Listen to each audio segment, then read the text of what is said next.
My parents spent $188,000 on my sister's college education.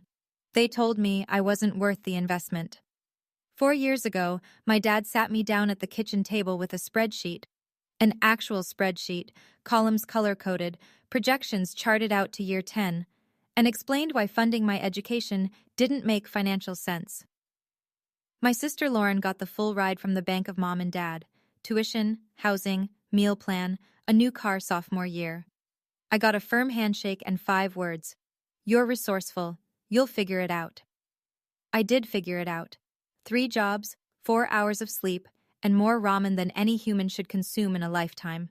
And 4 years later, when my parents showed up to graduation with flowers and a camera ready for Lauren's big moment, they had no idea what was coming. My mom grabbed my dad's arm in the middle of the ceremony.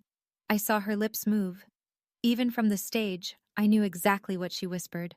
"My name is Freya Torrance. I'm 22 years old. And this is the story of how my family finally saw me." The kitchen table in our house has this long scratch down the middle from when Lauren dragged a steak knife across it at age 6. Mom thought it gave the wood character. Dad just never replaced it. That table is where every important family decision gets made, and on a Tuesday night in August, 4 years ago, it's where my dad opens his laptop and pulls up a spreadsheet titled Education ROI, Torrance Family. He turns the screen toward me. 2 columns. Lauren's column is green, mine is red. "Lauren's going to Wexford College," he says. "Business program, top 50 nationally. Tuition, housing, meal plan, we've got it covered." I already know this. Lauren's been posting countdown graphics on Instagram for weeks. "What about me?" I ask. He scrolls down. My column, State University, Computer Science, projected ROI, uncertain. "You got into State," he says. "It's a fine school, but I'm not paying premium prices for a generic product, Freya. That's not smart money." My mother sits beside him, hands wrapped around a mug of tea. She doesn't look at me. She doesn't disagree. "What about Grandma's fund?" I say. My grandmother left $12,000 in a savings account when she passed, for both her granddaughters. Both. I remember her saying it at Thanksgiving the year before she died, splitting a slice of pecan pie with me on the porch. "Half for you, half for Lauren, for school." Dad clicks to another tab. "That's been allocated to Lauren's study abroad semester in Barcelona. She needs the international experience." $12,000. The only thing my grandmother left with my name on it, rerouted without a conversation. I stand up. "Okay, Dad." I go upstairs, I close my door, I open my laptop, and I start searching. The favoritism didn't start at that kitchen table, it just became a spreadsheet there. When Lauren turned 16, she got a pearl white Honda Civic with a red bow on the hood. 20 of her friends came over. Mom made a cake shaped like a steering wheel. When I turned 16 2 years later, I got Lauren's old laptop, cracked screen, 40-minute battery life. "We can't do 2 cars, Mom said." She looked sorry. She didn't look like she'd tried to change it. Family vacations were the same script every year. Lauren got her own hotel room. I slept on pull-out couches, roll-away beds, once a closet the resort called a cozy nook. In every family photo, Lauren stood center frame, glowing. I was always at the edge. Sometimes my elbow made it in, sometimes it didn't. The day Lauren left for college was a production. 30 people in the living room, gift bags on the counter, a speech from Dad about investing in the future. Lauren cried. Mom cried. Everyone hugged. The day I left for State, Dad drove me to the Greyhound station. 1 suitcase, $200 in an envelope. "Call us when you get there," he said. I called from the bus station in Millfield at 9:14 p.m. Nobody picked up. That night, alone in a dorm room that smelled like industrial cleaner, I opened Instagram. Lauren had posted a photo of her new room at Wexford. Fairy lights, a tapestry, a mini fridge stocked with flavored water. Caption: "College life begins. Thanks, Mom and Dad." Diane's comment: "My baby girl, so proud." I posted a picture of my dorm. Cinder block walls, a bare mattress, no comments from family. I put my phone face down on the desk and unpacked alone. That was the last time I expected anything from them. What I didn't realize was that 4 years later, they'd be the ones expecting something from me. Freshman year breaks me down to parts and reassembles me into something leaner. I work 3 jobs. Barista at a cafe called Morning Grind. Shift starts at 4:30 a.m. Teaching assistant for the introductory CS lab in the afternoon. Data entry for a local insurance office from 7 to 10 at night. Between those I go to class. Between class I study. Between studying I sleep. Usually 4 hours, sometimes 3. My food budget is $28 a week. I meal prep on Sundays. Rice, canned black beans, pasta with jarred sauce, peanut butter sandwiches. I keep a bag of apples on my desk because they're cheap and they don't need a fridge. In October, I get a stomach flu so bad I can't get out of bed for 3 days. My roommate is visiting her boyfriend in another city. I lie on the floor of the shared bathroom at 2 a.m. with a fever and no one to call. I call Mom anyway. She picks up. I'm coughing so hard I can barely talk. Drink some ginger tea, sweetie. I'm helping Lauren pack. She's coming home for fall break. Feel better? She hangs up. 14 seconds total. I time it because I'm staring at the call log when the screen goes dark. That week, Lauren posts photos from her fall break at home. Pumpkin patch, apple cider, Mom and Dad on either side of her, arms linked. The caption, nothing like family. By December, I check my student loan balance for the first time. $23,000 after 1 semester. Tuition, fees, housing, books. I stare at the number. Then I close the screen and get dressed for my 4:30 shift. I don't need them to pay. I just need them to care. But caring apparently isn't in the budget either. Sophomore year, the week before Thanksgiving, I call home. Hey Mom, should I come home for the holiday? A pause. I hear dishes clinking. Oh, honey, the thing is, Lauren's bringing Marcus home to meet the family. We're doing a smaller dinner this year, and the guest room's set up for them. You'd have to sleep on the couch, and it might be awkward with the whole meet the boyfriend thing. You understand, right? I understand perfectly. Sure, Mom. I'll stay on campus. The library's open anyway. That's my girl, so independent. Thanksgiving Day.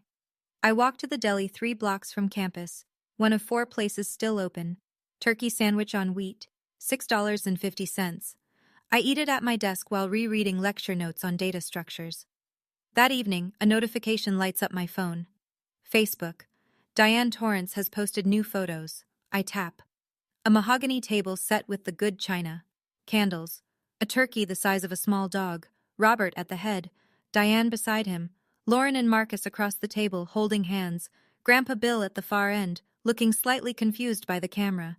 Everyone is there. Everyone except me. Caption. Grateful for family. I am not tagged. I close the app. I don't cry. I've been training myself out of that since the Greyhound station. I pick up my textbook and I open to chapter 9. I decide something that night. Not revenge. Not anger. I'm not built for those. Something quieter.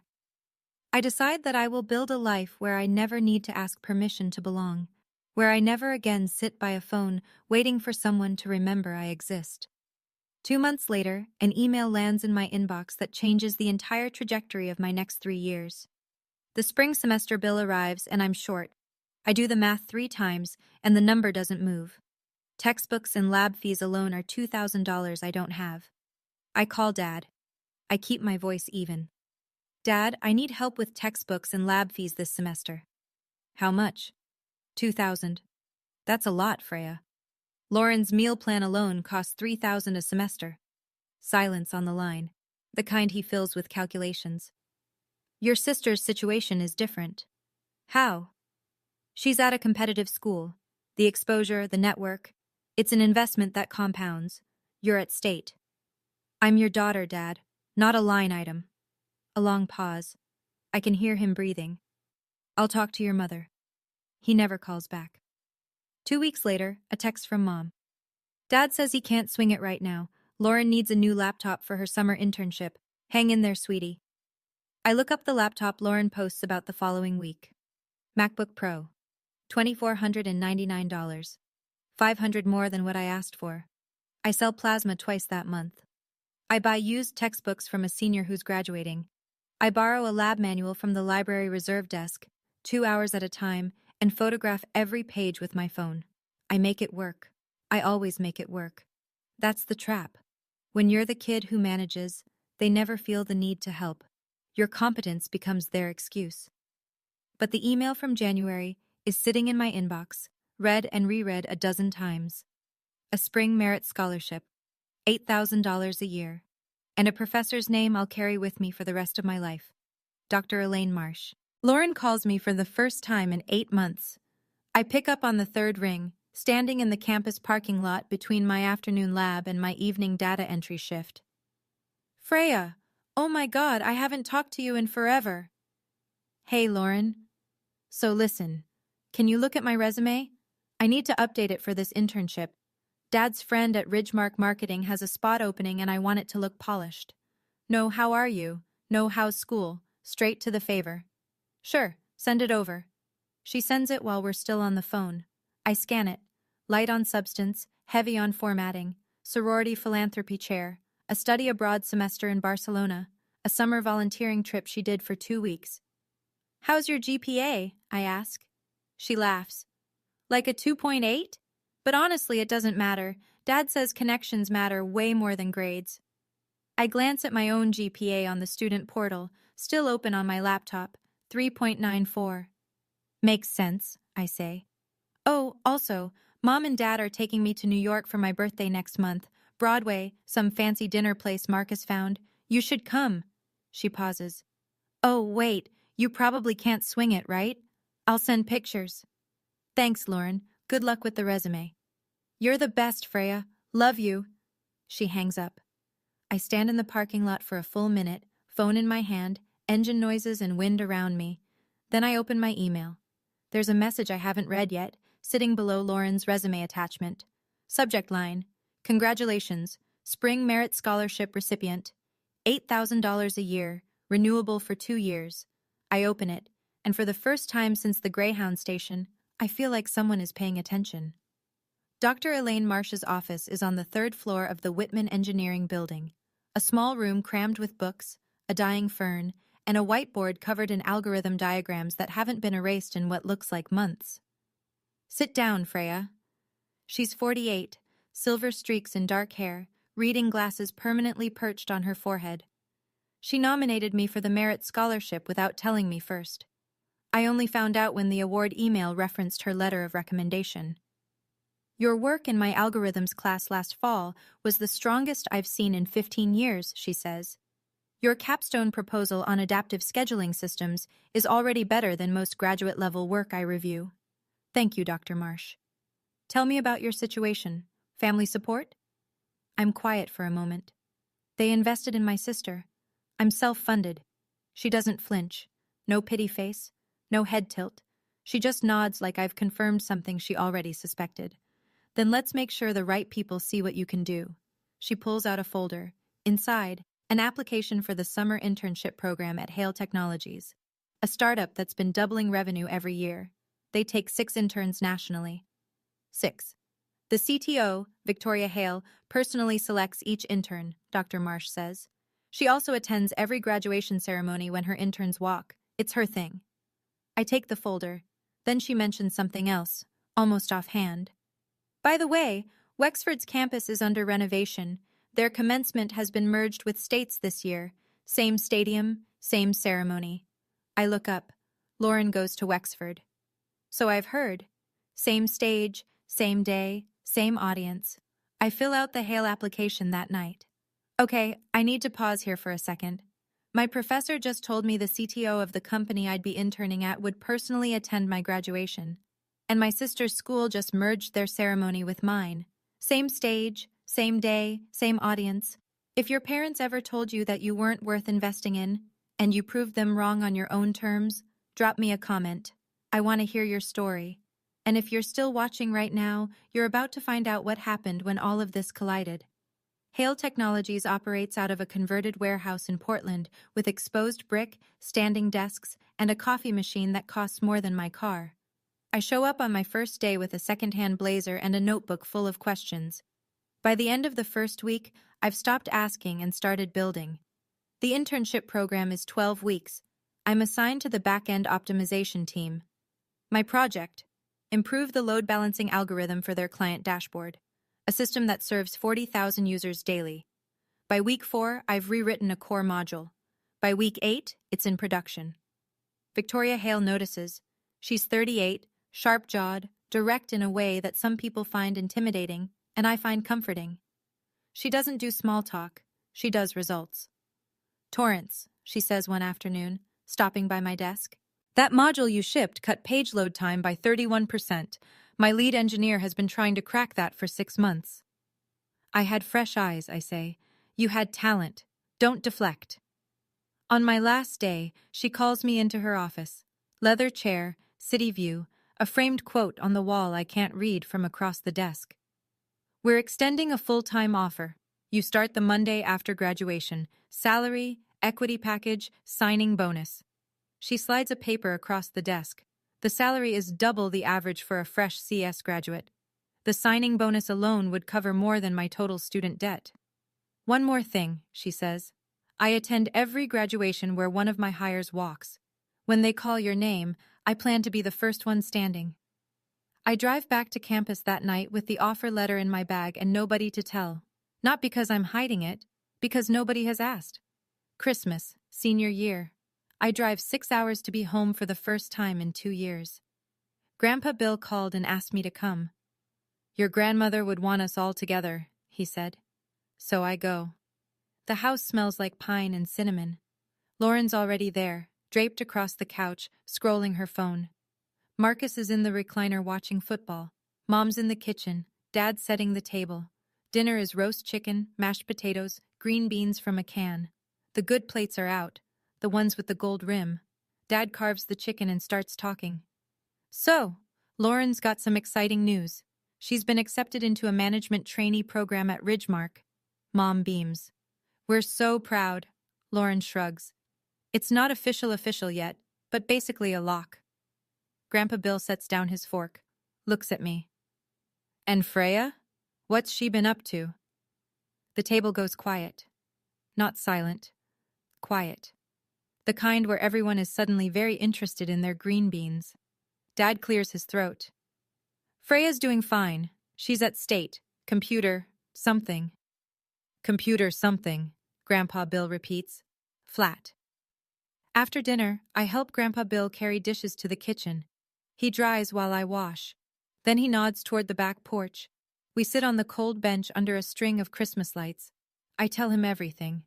The GPA, the merit scholarship, Hale Technologies, the offer letter, the signing bonus. He doesn't say anything for a long time. His hands are folded, thumbs turning slow circles. "Don't tell them," he says finally. "Let them see it for themselves." "I wasn't planning to, Grandpa. They never asked." He puts his hand on my shoulder, squeezes once. "That's it. Graduation is 4 months away, and for the first time in 4 years, I have something to look forward to." 2 weeks before graduation, Mom throws a party. The banner across the living room reads, "Congratulations, Lauren," in gold glitter letters. The cake is 3 tiers, white frosting, fondant cap on top. A blown-up photo of Lauren in her Wexford sweatshirt sits on an easel by the front door. 30-something guests mill around the house. Neighbors, Mom's church friends, Dad's colleagues, a few of Lauren's sorority sisters who drove up for the weekend. I walk in wearing a dress I bought at Goodwill for $11. Nobody turns around. I also graduate in 2 weeks. My name is not on the banner. My photo is not on the easel. The cake does not say Freya. Mrs. Patterson from next door spots me by the punch bowl. "Aren't both your girls graduating, Diane?" Mom smiles her hostess smile. "Oh, Freya too, yes. She's at the state school, different track." Her hand waves, small, dismissive, already turning back to the shrimp platter. Dad stands up with a glass of champagne. The room quiets. "To Lauren," he says, "we always knew you'd make us proud. Not every investment pays off. But Lauren, you were our best one." The room raises glasses. Someone whoops. Lauren covers her mouth and pretend cries. I stand by the wall, cup of punch in my hand, face neutral. Mr. Miller, one of Dad's accounting colleagues, turns to me. "And you? What did you study?" "Computer science." "Oh, that's a fantastic field. Congratulations. Dad leans in. Well, we'll see. She went to state, so... He chuckles. The circle around him chuckles with him. Nate, who drove 3 hours to be here, appears beside me. He's seen everything. He leans close and whispers, "They have no idea, do they?"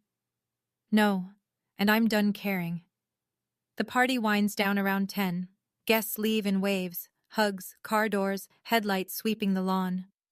I'm upstairs in my old room, sitting on the twin bed that still has the same comforter from high school, when I hear voices from the kitchen below.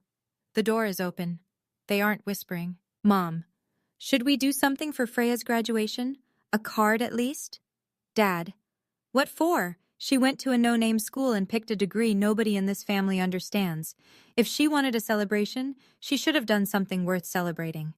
Mom, I know, but people keep asking why. Dad, let them ask. We did what we could. She chose her own path. I sit on the top step, my back against the wall. The hallway light is off. My hands rest on my knees. I press my fingernails into my palms. Not hard, just enough to feel something other than the conversation happening below me. At the bottom of the staircase, Nate stands in the shadows of the foyer. He's looking up at me. His eyes are red. I shake my head. Tiny motion. Don't. He mouths something I can't read, presses his fist against his chest, and steps outside. I sit there for another 3 minutes, listening to my parents load the dishwasher and talk about whether they should book a brunch reservation after Lauren's ceremony. After Lauren's ceremony. Not the ceremony. Not the girls' ceremony. Lauren's. April 28th. Graduation is May 12th. 14 days. I go back to my room, close the door, pull out my phone and look at the email from the dean's office, the one that arrived that morning. Ms. Torrance, you have been selected to receive the Dean's Award for Academic Excellence. You will be called to the stage individually during commencement. 14 days. I can wait 14 days. Back on campus, I try on my graduation regalia in the mirror of my dorm bathroom. Black gown, gold honor cord for summa cum laude, blue cord for computer science departmental distinction. The cords sit across my shoulders like something I earned in a language my family doesn't speak. I take a photo and send it to Nate. He replies in under a minute. Absolute warrior. I'm going to be insufferable in that audience. Lauren posts her own cap and gown photo that afternoon. Plain black gown, no cords, no stole. She's doing a peace sign. Caption: finally done. 400 likes. I scroll past it and open the email chain with Dr. Marsh. The dean confirmed your award, she writes. The provost will read your bio aloud. GPA, scholarship history, undergraduate research, Hale Technologies internship. The whole room will hear it. I sit with that for a moment. 3,000 people in that stadium, my parents among them. I send a short email to the family group chat, the one that's mostly Lauren's selfies and Mom's inspirational quotes. Looking forward to seeing everyone at graduation. Mom replies within the hour. We'll be there for Lauren. Can't wait. XOXO. She does not mention me, not in the message, not in a follow-up, not at all. That evening, a text from Victoria Hale. See you on the 12th, Torrance. Saving you a handshake. I set my phone on the nightstand and stare at the ceiling. In 12 days, my parents will sit in a stadium of 3,000 people. They'll bring flowers for Lauren. They'll bring a camera for Lauren. And they'll hear my name called. By the dean, by the provost, by the announcer. Over and over. From a podium they didn't know I'd stand behind. Not because I planned it that way. Because they never asked what I was doing. May 12th, 8:40 a.m.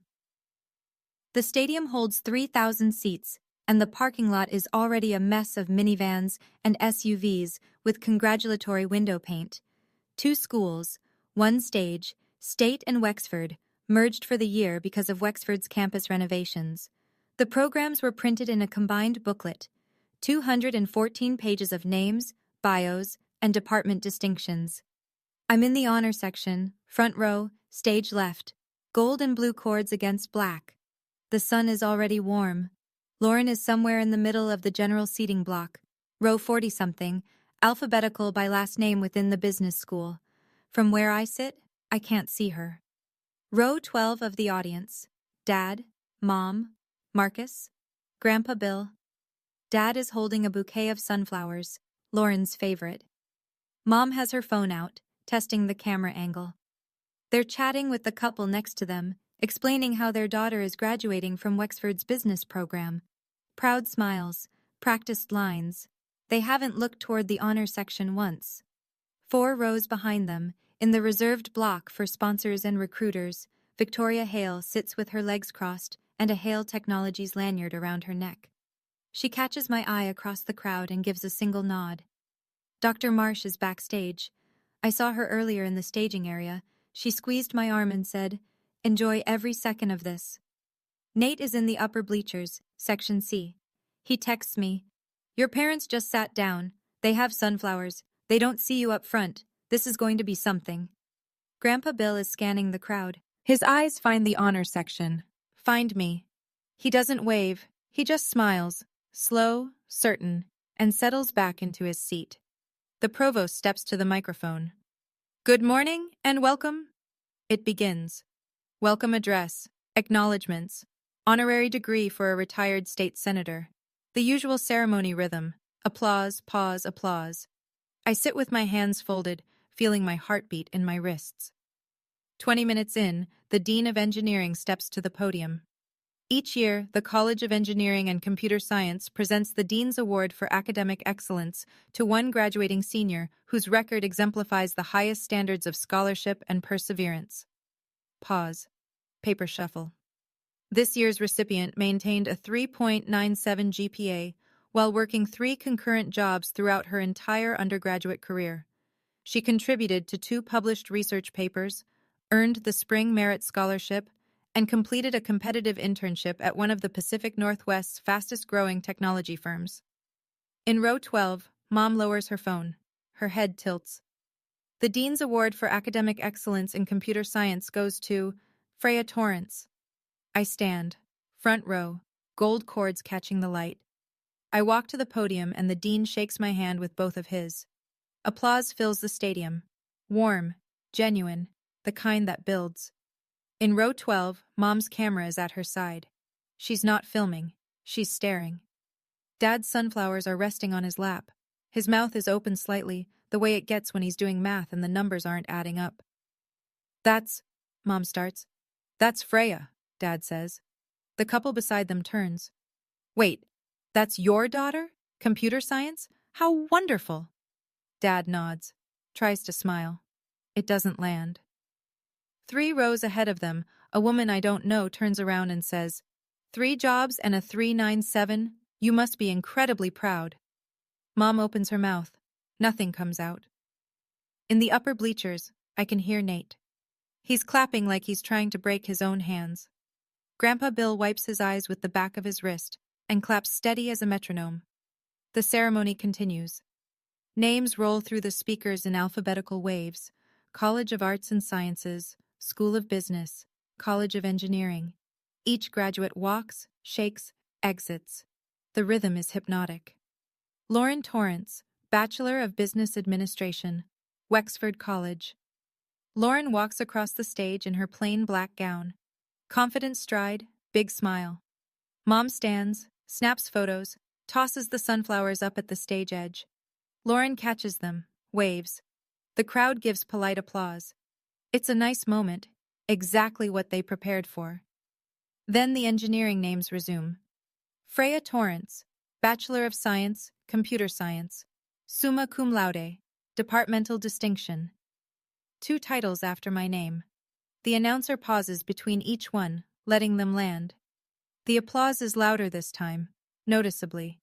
3,000 people just watched me accept the Dean's Award 20 minutes ago. They remember. A few people in the front rows stand. In row 12, Dad is staring at the commencement program.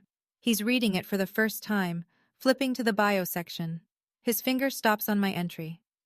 Recipient of the Spring Merit Scholarship, Dean's Award, undergraduate researcher, intern, Hale Technologies. He looks up, looks at Mom, looks back at the program. Mom grabs Dad's arm. Her fingers press into his sleeve.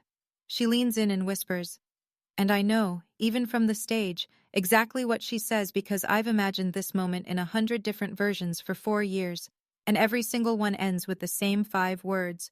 Robert, what did we do? The couple beside them is beaming. Both of your daughters, and the younger one is summa cum laude? The woman glances at the sunflowers in Lauren's hands, then at Dad's empty lap. Did you bring flowers for both? Nobody answers. I step off the stage and into the corridor behind the seating block. Graduates are milling around, taking photos, hugging parents who've pushed to the front. I'm holding my diploma folder and scanning the crowd for Nate when a voice cuts through the noise. Freya Torrance. Victoria Hale walks toward me from the VIP section. Charcoal blazer, Hale Technologies lanyard, handshake already extended. She grips my hand firmly and says, loud enough that the circle of families around us turns. Congratulations! We're thrilled to have you starting at Hale in 2 weeks. Head swivel. A father in a golf shirt nudges his wife. Is that Victoria Hale, the tech CEO? Dr. Marsh appears from the backstage area. She pulls me into a hug. Quick, tight, real. I am so proud of you. Victoria introduces herself to Dr. Marsh. You're the one who sent me her application. Thank you for that. She did the rest, Dr. Marsh says, glancing at me. From row 12, which is now emptying into the aisle, Dad is watching. He's standing still while the crowd moves around him. A man taps his shoulder. Mr. Gentry, an old colleague from his firm. Robert, your daughter just got hired at Hale Technologies? That company's been in Forbes 3 times this year. You must be thrilled. Dad straightens. Yes. We are. Very proud. But his face tells the truth. He doesn't know what Hale Technologies does. He doesn't know when I interned there. He doesn't know the offer exists. 20 seconds ago, he heard the name for the first time. Across the crowd, Lauren stands at the edge of the family cluster, sunflowers in hand. She watches people surround me, strangers, professors, recruiters, congratulating, shaking, smiling. For the first time in her life, Lauren Torrance is not the center of the room. Listen. I know this moment might sound like something from a movie, but it happened. And the part that gets me, even now, is that my parents were sitting 12 rows back with flowers and a camera ready for Lauren. They had no idea any of this was coming. Not because I kept secrets, because they stopped paying attention 4 years ago. If you've ever been in a room and realized the people who should know you best don't know you at all, subscribe. Because what happened after the ceremony? That's where the real conversation begins.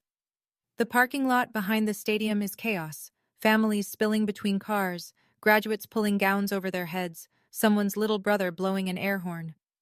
I'm walking toward my Honda when I hear my name. Freya, wait. Mom. Dad 2 steps behind her. They've left Lauren and Marcus somewhere near the main entrance. Mom's eyes are swollen. She's been crying. Not the pretty kind, the mascara kind. Why didn't you tell us, she says. The scholarship, the award, the job, all of it. Why? I stop walking. Set my diploma folder on the trunk of my car. When should I have told you, Mom? Thanksgiving? You told me to stay at school so Lauren's boyfriend could have the guest room. Christmas? Dad described my major as computer something at the dinner table. The party? You made a banner for Lauren and forgot I was graduating too. That's not... We didn't forget. Dad. I look at him. His jaw is tight, the way it gets when a number doesn't balance. You told Mom that my graduation wasn't worth celebrating. I heard you. April 28th. Kitchen. You said if I wanted a celebration, I should have done something worth celebrating. His face changes. The color leaves it. Mom reaches for my hand. We made mistakes, Freya. We know that. But we're your parents. We love... I know you love me. I've never questioned that. I keep my voice level. But love without respect is just obligation. You spent $188,000 on Lauren's education and told me to figure it out. I figured it out. And now you want to celebrate? You don't get to be proud of something you refuse to invest in. The air horn goes off again somewhere across the lot. A family cheers. Nobody cheers here. Lauren appears at the edge of the conversation, sunflowers against her chest. Marcus hovers a few steps back, phone in hand, clearly wishing he were elsewhere. What's going on? Lauren says. Why is everyone upset? Mom turns. Your sister? She got awards, a job at a technology company. A big one. Lauren blinks. Wait, what? Since when? Why didn't she tell us? I look at her. Lauren, in 4 years you called me twice. Once to fix your resume, once to tell me about your New York trip. You never once asked how I was paying rent. Her mouth opens, closes. I'm not angry at you, I say. You took what was offered. That's what anyone would do. But I need you to understand something. What was given to you was taken from me. Grandma's college fund, the attention, the basic question of how are you doing. Nobody in this family thought the imbalance was a problem, because nobody was looking. Lauren's eyes are wet. I didn't know it was that bad. Because you never looked. Footsteps on gravel. Grandpa Bill walks up behind Dad, slow and deliberate. He puts one hand on my shoulder, doesn't speak to me, speaks to his son. I've known about Freya's scholarship since her sophomore year, Robert. Her GPA since freshman year. The internship, the job offer. She told me because I called her. Every other Sunday I called her. That's the difference, son, I asked. Dad stares at his father. Grandpa Bill's voice doesn't waver. You spent 4 years investing in the wrong spreadsheet. The lot is thinning out. Car engines start. Somewhere a family is laughing, taking one more photo. The sun is getting hot. Nobody in our circle is smiling. I look at them.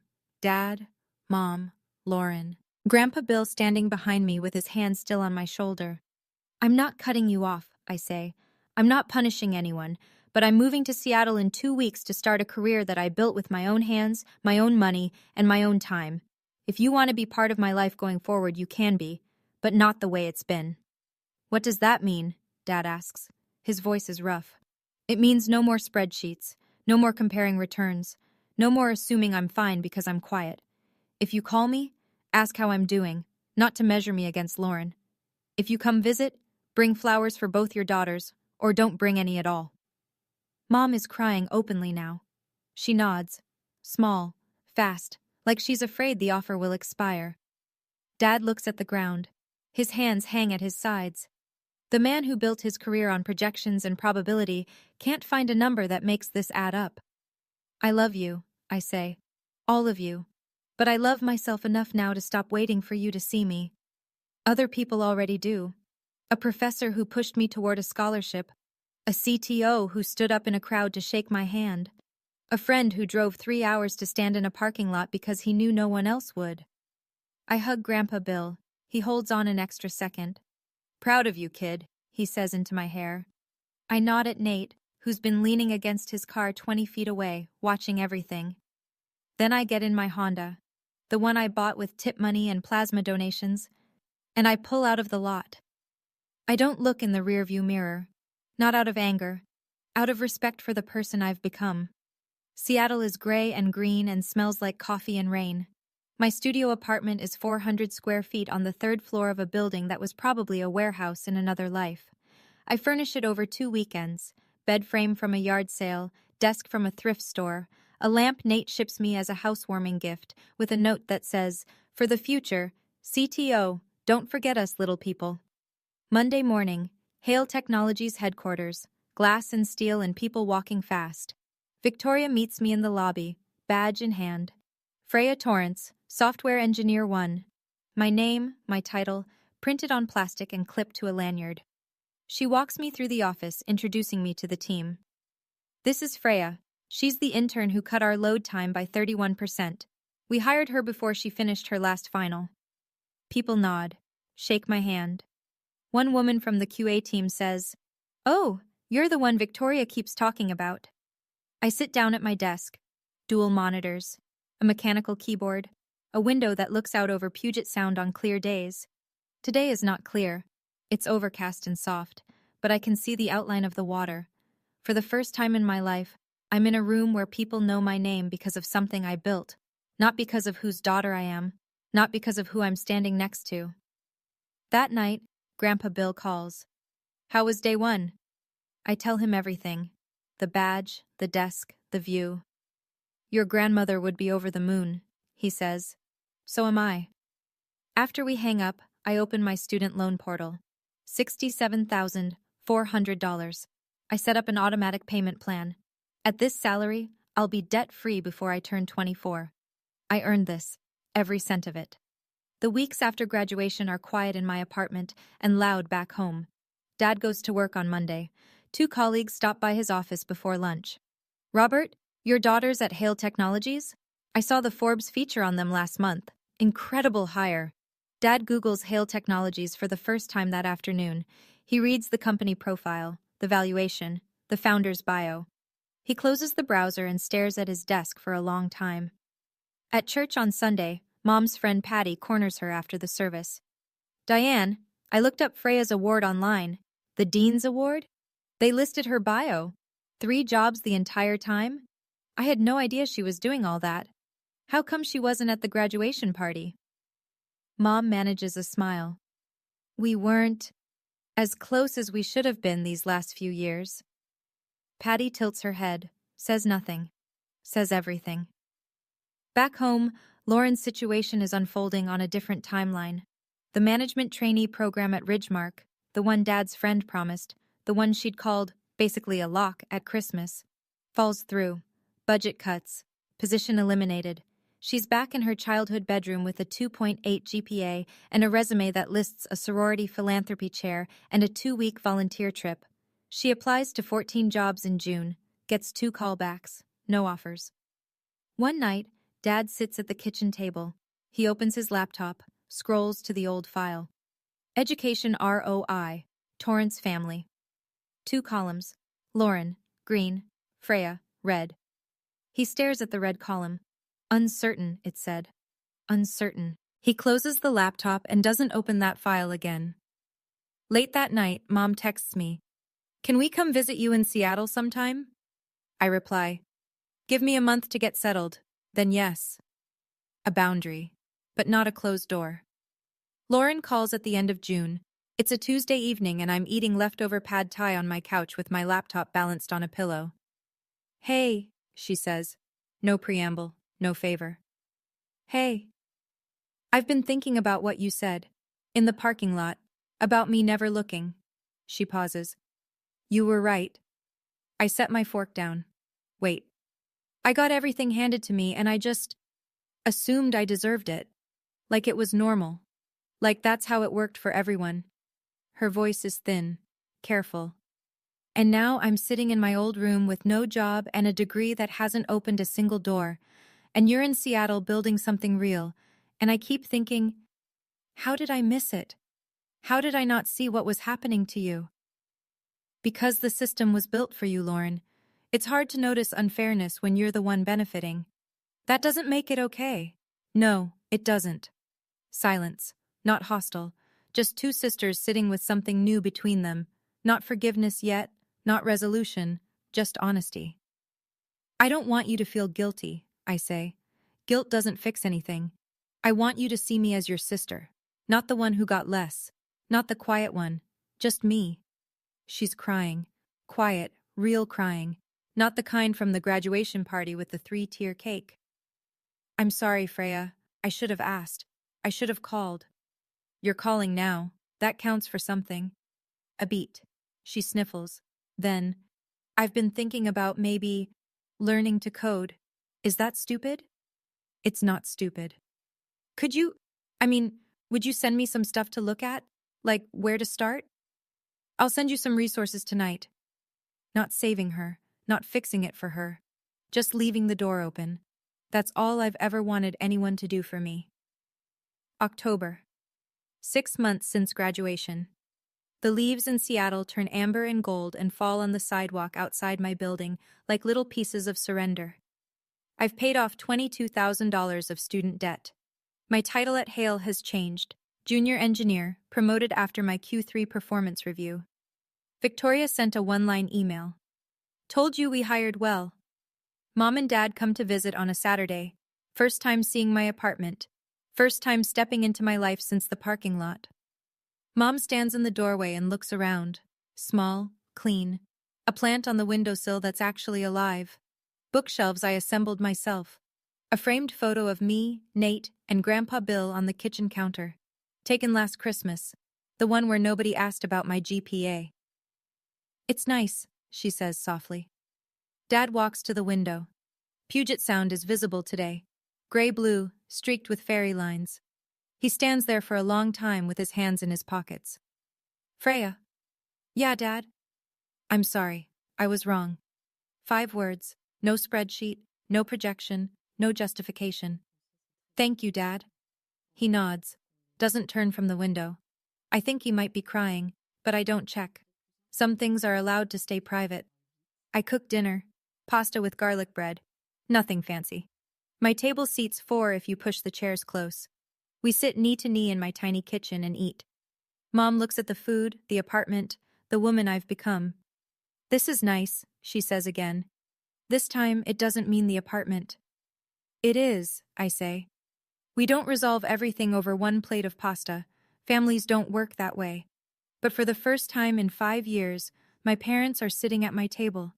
And they stay. Nate calls that night, 10 minutes after my parents leave.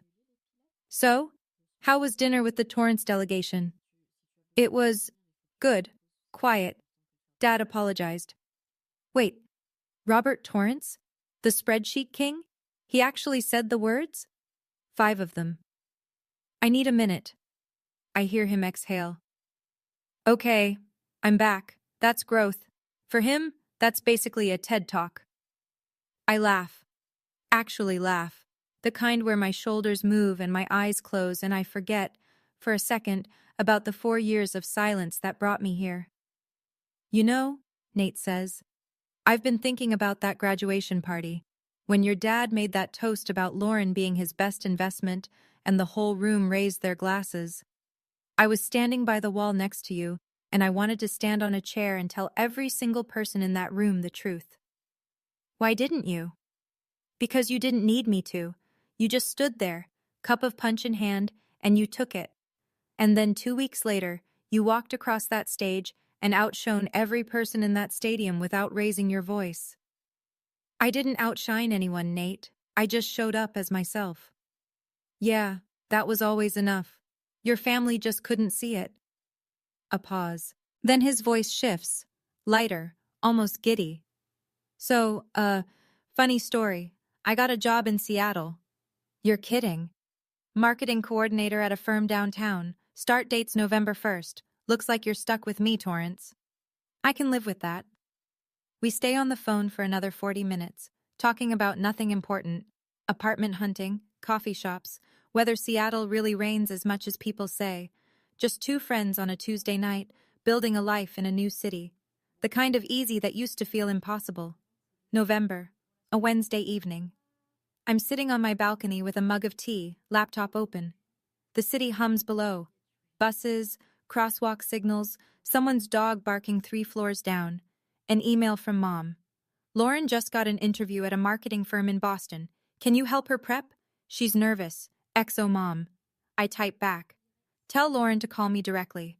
I'm happy to help. Small thing. But it matters. Mom isn't the middleman anymore. If Lauren needs me, she comes to me. Sister to sister. That's how it works now. I close the laptop and look out at the skyline.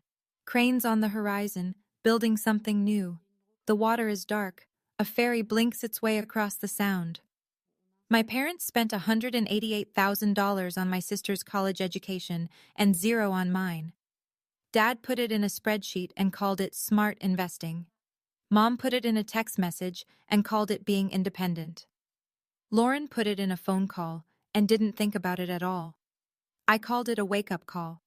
Because the day my family decided I wasn't worth their money, they taught me something no tuition check could buy. My value was never theirs to assign. I don't hate them. I don't need them to grovel. I don't need a banner with my name in gold glitter or a 3-tier cake. I just needed them to see me, Freya. Not Lauren's younger sister, not the girl who went to state, not the quiet one in the back of the family photo, just Freya. And now they do. If you've ever been the Freya in your family, the one who was overlooked, underestimated, left to figure it out alone, I want you to know something. You were always worth the investment, even if they couldn't see it yet. That's my story. Or at least, the part I can fit into one video. If you made it this far, thank you. If any part of this hit close to home, if you've ever been the child who funded their own future while watching someone else get everything handed to them, I want to hear from you. Drop a comment and tell me, did you ever get your graduation moment, or are you still building toward it? Either way, you're not alone. If you want more stories like this, check the description. I've got a few that might feel familiar. And hit subscribe so you don't miss the next one. I'll see you there.